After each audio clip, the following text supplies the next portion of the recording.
तो अब हम करेंगे 13 नंबर सवाल। पहले सवाल पढ़ लेते, देखिए लिखा है, यदि वार्षिक 10% ब्याज दर से कुछ रुपए के 3 वर्ष के चक्रवृद्धि ब्याज और सरल ब्याज का अंतर 930 रुपये हो तो उस रुपए का परिमाण कितना होगा।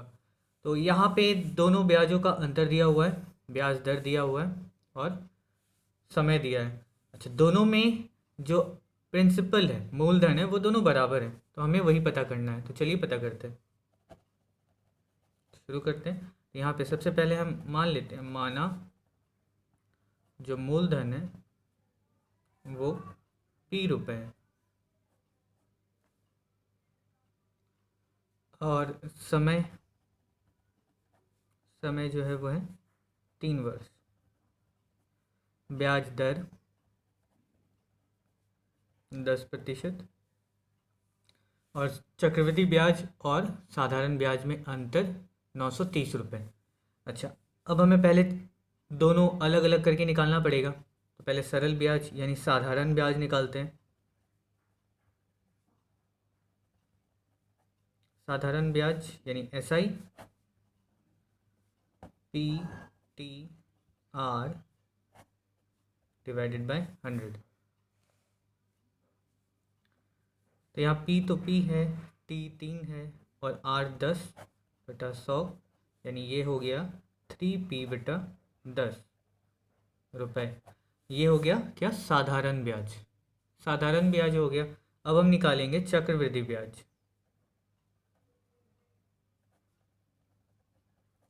अब जो चक्रवृद्धि ब्याज होगा CI P1+R/100 ये चक्रवृद्धि ब्याज निकालने का डायरेक्ट फॉर्मूला। तो P तो P है, अच्छा 1+R जो है वो 10, N 3 है -1। अब इसको सॉल्व करते हैं। तो P ये कट गया, अच्छा यहाँ पर 10 और ये 1, इसको सॉल्व करने से कितना आता है, 10+1/10 पावर 3 -1, ये आगे 11/10 पावर 3 -1,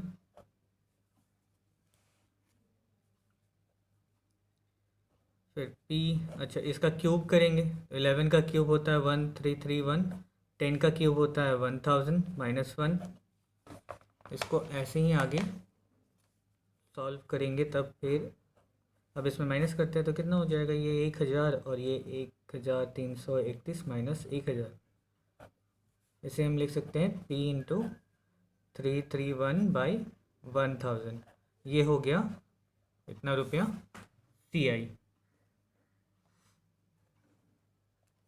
ये कंपाउंड इंटरेस्ट और ऊपर जो निकला ये सिंपल इंटरेस्ट।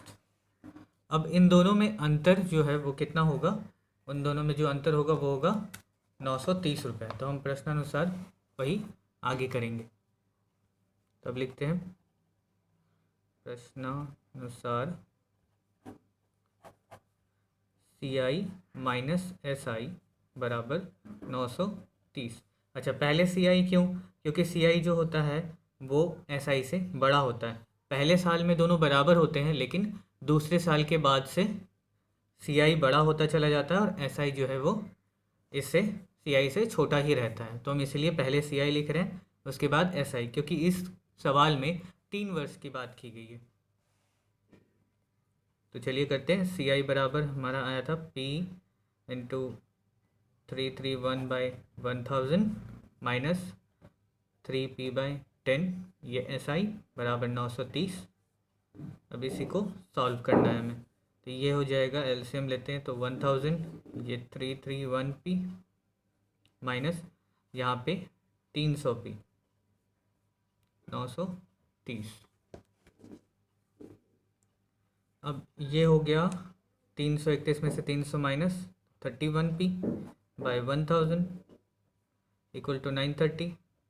अब सिर्फ P का मान निकालना है, तो P इक्वल टू क्या लिखेंगे, ये जो 1000 यहाँ डिवाइड है, इधर चला जाएगा तो मल्टीप्लाई, यानी कि 930 इंटू 1000 और ये 31 31 नीचे आ जाएगा यहाँ पे, यहाँ मल्टीप्लाई था तो यहाँ पे डिवाइड में। अब ये 31 3 जा, ये कट गया।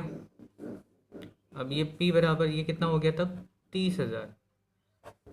तो हमारा जो मूलधन निकला P बराबर 30,000 रुपये।